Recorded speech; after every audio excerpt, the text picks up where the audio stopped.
Why do I choose to use public transportation? Because it's very cost effective and it helps keep the air clean because it costs a whole lot less pollution for me to take the bus than it does for me to take my car.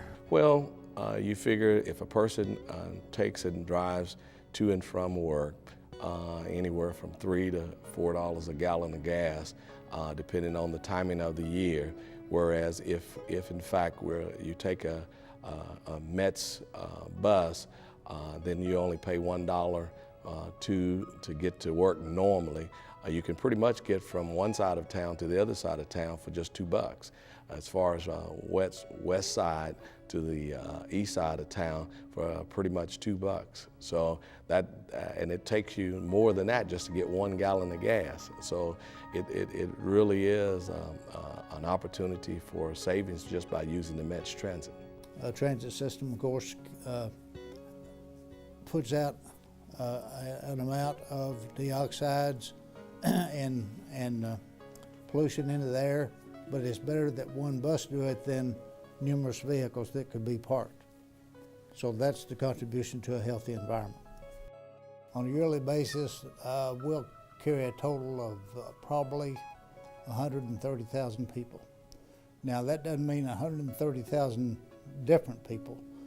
There could be some people that ride 5 days a week, some people ride once a month, but overall, throughout the year, we'll serve about 130,000 on our regular routes. I think last year I was looking at the overall year about over 1 million customers throughout the year. So we have quite a few patrons that we move every day. Over time, the buses have greatly increased in efficiency as well as environmentally friendly, as well as even more passenger friendly. When people come and enter the buses now, I think years ago they had the school buses, and then even prior to that, you may have seen some buses that didn't look so inviting or friendly. But now, through time and through the changing and better technology, you will find that buses are capable of doing a lot more and providing a lot more, especially in the summertime. They're a little cooler. They are making them a little more quieter than they were before. The engine capacities are becoming now, the life of them are a little better, a little longer lasting, a little quieter, a little more fuel efficient. So it's a really good time for mass transit. We're always looking at ways to make it more user-friendly and to accommodate the public. If we get a request to look at maybe extending a route where the route does not go now, we'll look at doing that. We do have limiting factors in that we try to make all of our runs in Henderson correspond to a 30-minute schedule. We're looking to link up with the H.A.R.T system, and we're in the investigative stage of that. But we currently already have a link with the WNIN system out behind ITT Tech.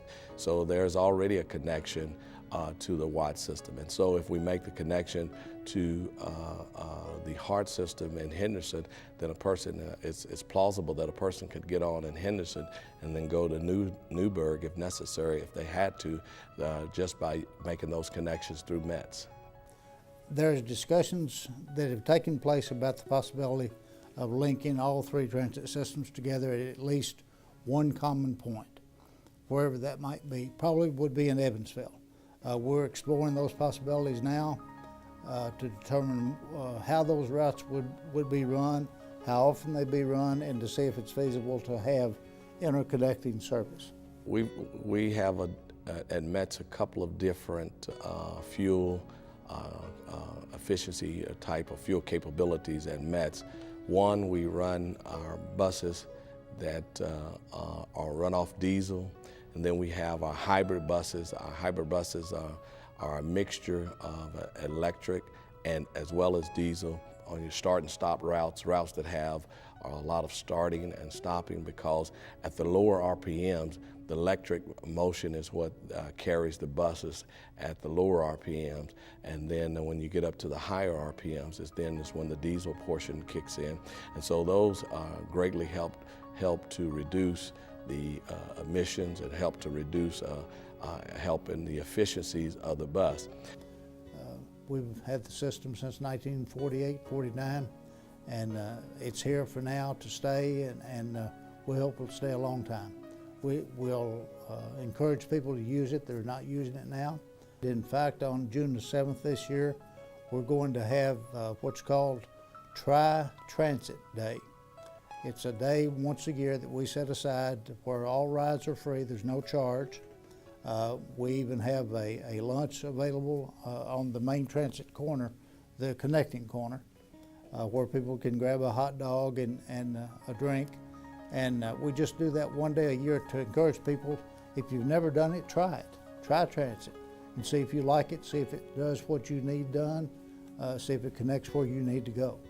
Why we really ought to use public transportation, first and foremost, it is good for our environment. It's good for our community. We want our children to experience the clean air. We understand that some emissions are necessary, but when it's not necessary, when you can take and use transit to curb that, then I think we ought to, for the future of the city, for the future of our children, for the future of just the world itself. I think it goes without saying that the transit system will have to start looking at other alternatives, just like the rest of the motor industry is looking at it. And I don't think that transit will be escape that as well. I do know that we do have one CNG bus in the fleet right now that we are currently looking at in order to testing this technology, and so we are also looking in that direction. We only have one world, then we only have one chance at this. I'd like clean air to breathe. I'd like my kids and my grandkids to have clean air to breathe too. If more people use the bus, then we cut down a lot of the pollution. People need to know that there's an alternative.